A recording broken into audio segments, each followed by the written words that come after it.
Why Comanche warriors avoided campfires after dark. On the 19th century southern Great Plains, a fire could save a warrior from the cold. It could also tell his enemies exactly where to find him. One winter night, a small Comanche war party was riding home across dangerous country.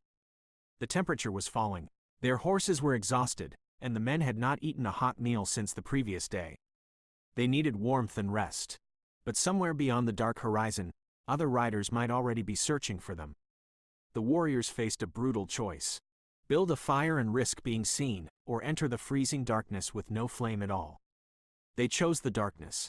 That decision would soon become the only thing standing between them and a group of strangers moving silently through the night.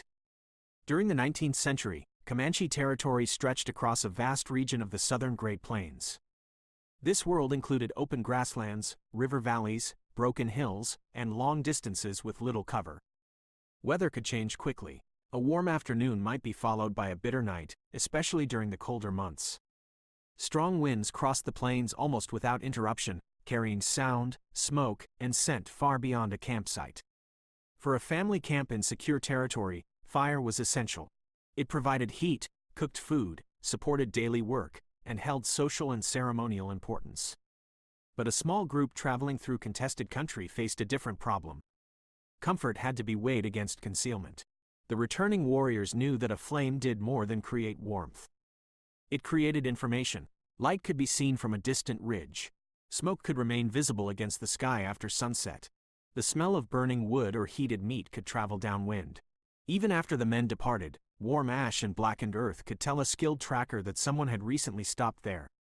Their first survival decision was therefore not how to build a hidden fire. It was how to remain warm without building one at all. Before darkness completely covered the land, the warriors searched for a place to stop. They avoided the highest ground. A ridge offered a wide view, but it also exposed anyone standing on it. A moving figure could become a clear silhouette against the fading sky. They also avoided an obvious water source. Rivers and springs attracted animals, travelers, and enemy patrols. Horses needed water, but approaching a well-used crossing after dark could bring the party directly into danger. Instead, they selected a shallow depression near broken terrain. It lay below the surrounding horizon and offered some protection from the wind. The position was concealed, but it was not enclosed. If danger appeared, the warriors had more than one way to leave. This was their first technique: use the shape of the land as shelter. A person on open ground receives the full force of the wind. Only a short distance lower, behind a bank or on the protected side of a slope, conditions can feel very different. Natural cover required no cutting, hammering, or construction. It created no obvious structure for distant observers to notice. But the cold did not come only from the air. The ground beneath them was steadily drawing heat from their bodies. Their second technique was insulation. The men gathered limited amounts of dry grass from the immediate area, taking care not to create a large disturbed patch. They placed it beneath their robes and blankets to reduce direct contact with the cold earth. A thin dry layer could not make the night comfortable, but it slowed the loss of body heat. They protected their coverings from moisture. Damp material would lose much of its insulating value. Each warrior wrapped himself closely, covering the neck and head and drawing his legs toward his body. This reduced the amount of exposed surface and helped trap warmer air inside the robe. Their third technique was controlled use of shared warmth. The men rested near one another instead of spreading across the hollow. Their positions conserved heat while allowing each person to reach his weapons and essential equipment. They could not lie so tightly together that one sudden alarm would trap everyone in confusion. Warmth mattered, but the ability to move immediately mattered more. Their fourth technique was to eat without cooking. A hot meal would have restored energy and raised morale. But preparing one required flame, time, movement, and equipment.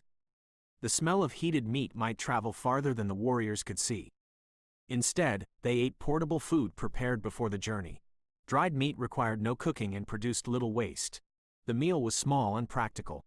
Nothing was unpacked that could not be gathered in seconds. Their fifth technique was to keep the resting place dark from the beginning. A fire is difficult to hide once it has been lit. Even if flames are extinguished quickly, smoke and glowing coals may remain. Human eyes also adjust to firelight. A person sitting near a flame can clearly see companions within the illuminated circle, but the darkness beyond it becomes harder to read. Someone outside the light can watch the camp while remaining almost invisible. By refusing the fire, the warriors preserved their night vision. Over time, shapes in the darkness became easier to recognize. They could study the edge of the hollow without announcing their own position. Their sixth technique was to use the horses as an early warning system. For Comanche warriors, horses were far more than transportation. They provided speed, range, and the possibility of escape. A warrior left on foot could not easily outrun mounted pursuers across open country. But horses could also detect danger before a tired person did. Their hearing and sense of smell allowed them to react to movement hidden beyond human sight. A raised head, ears turning toward one direction, tense muscles, or sudden restlessness could warn that something was approaching. The animals remained close enough to control, but they were positioned so they would not block the escape routes. Their equipment was organized for rapid movement. The warriors did not wait until danger appeared to decide who would handle each horse. Their seventh technique was rotating the watch. Not everyone slept at the same time. One warrior remained awake, listening to the landscape and observing the animals. Later, another man would replace him. Short periods of rest were better than allowing the entire group to be surprised. The watcher listened for more than obvious footsteps. The plains were filled with natural sound. Wind moved through dry grass. Horses shifted their weight. Night birds called. Small animals moved beyond the hollow. The important sign was often not a loud noise, but a change in the familiar pattern. If birds suddenly became silent, something might have disturbed them. If several horses focused on the same point in the darkness, the reaction could not be ignored.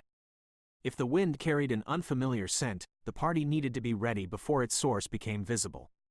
Their eighth technique was preparing to leave before they slept. Weapons and necessary equipment remained within reach. Nothing was scattered around the site. Each man knew the safest direction of withdrawal. They had already studied the terrain while light remained, so they would not need to choose a route blindly during an emergency.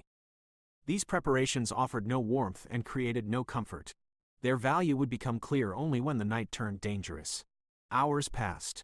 The temperature continued to fall. Wind moved over the lip of the depression, and the men rested in short, uncomfortable intervals. There was no fire, no hot food, and no glowing center to their camp. From a distance, the hollow appeared empty. Then one of the horses raised its head. Its ears turned toward the northern edge of the depression. A second horse became tense. The animals did not panic, but both were now focused on the same unseen point. The watcher remained still. At first, he heard nothing beyond the wind. Then came a faint interruption in the grass. It stopped. Several moments later, there was another sound, closer than before. The watcher quietly touched the warrior nearest to him. No one shouted. The signal passed through the group until every man was awake. They listened. A small metallic sound came from somewhere outside the hollow. It could have been equipment touching a weapon or a piece of horse tack moving against another object.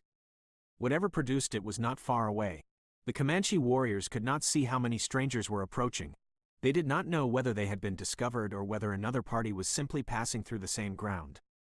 Then the wind shifted. One horse caught a new scent and pulled sharply against its restraint. A loose piece of equipment moved. For a fraction of a second, it seemed the animal would break the silence and expose them. The nearest warrior reached it before that happened. He controlled the horse without speaking, using his body and hands instead of force. The others were already collecting the few items that had been placed on the ground. Now came the most dangerous decision of the night. They could remain hidden and hope the strangers passed. But if the approaching riders entered the hollow, the Comanche warriors would be trapped at close distance. They could attack first, but gunfire and shouting might attract more enemies. Even a successful fight could leave a man wounded, a horse lost, and a trail that was easy to follow. Their final option was to disappear before the strangers understood anyone had been there. Because no fire had been built, there were no flames to extinguish. There were no cooking tools to gather and no glowing coals to bury. Because every essential item was already prepared, the warriors needed only moments to move. One man led the first horses through the lowest exit from the depression. The others followed in controlled silence. They guided the animals on foot at first, preventing the sound of sudden mounting and rapid hooves. They did not climb toward the nearest ridge. Anyone watching the skyline might see them. Instead, they followed low ground and allowed the wind to carry small noises away from the strangers. Behind them, another faint sound entered the hollow. The distance was closing. The last warrior nearly reached the exit when one horse stepped onto loose stone. The rock shifted beneath its hoof. In the darkness, the noise seemed impossibly loud. Everyone stopped. For several seconds, nothing moved. No voice called out. No shot broke the night. The warriors continued. Once the terrain concealed them, they mounted and changed direction. They did not race immediately. A sudden burst of hooves would reveal their location and direction. They increased their pace only after broken ground and distance had placed a barrier between them and the hollow. The darkness that had made the night so cold was now hiding their escape. Before sunrise, the party reached higher ground several miles away. From there, they could watch the country behind them as daylight slowly returned. When the first light reached the plains, distant figures appeared near the place where they had rested. The strangers moved around the hollow, examining the ground. Whether they had followed the warriors or arrived by chance was impossible to know. But they had come dangerously close. If a fire had been burning, the strangers would not have needed to search. They would have seen the glow, smelled the smoke, or found warm ashes pointing directly toward the camp. The warriors might have awakened surrounded, with frightened horses and no clear route of escape. Instead, the strangers found a cold depression, disturbed grass, and tracks already fading into the open country. The warriors survived because their preparations worked together. Low terrain reduced exposure to wind and concealed their silhouettes. Dry grass and closely wrapped robes slowed the loss of body heat. Prepared food eliminated the need to cook. Darkness preserved their vision and hid their position. The horses warned them before human senses could confirm the danger. Rotating guards prevented total surprise. Organized equipment and planned escape routes allowed the entire party to leave within moments. No single technique guaranteed survival. Together, they transformed a vulnerable resting place into a temporary refuge from which the warriors could vanish. This does not mean Comanche warriors never used campfires at night. Fire was central to life across the plains, and historical behavior varied according to season, location, purpose, available resources, and immediate danger. During extreme cold, avoiding fire could itself become deadly. A secure family camp and a small traveling war party faced very different choices. The night journey described here is a historical reconstruction, not a record of one documented encounter. It combines environmental conditions, equestrian skill, concealment principles, and survival practices consistent with travel on the Great Plains. It should not be treated as a rule followed by every Comanche person or in every situation. But the principle behind the story was real. In dangerous country, fire communicated information. Its light revealed position. Its smoke marked the sky. Its scent traveled with the wind. Its ashes preserved evidence after the travelers had gone. Darkness offered no warmth and no comfort. Yet it concealed numbers, erased outlines, and made silent movement possible. On that freezing night, a fire might have made the warriors feel safer. But darkness kept them alive.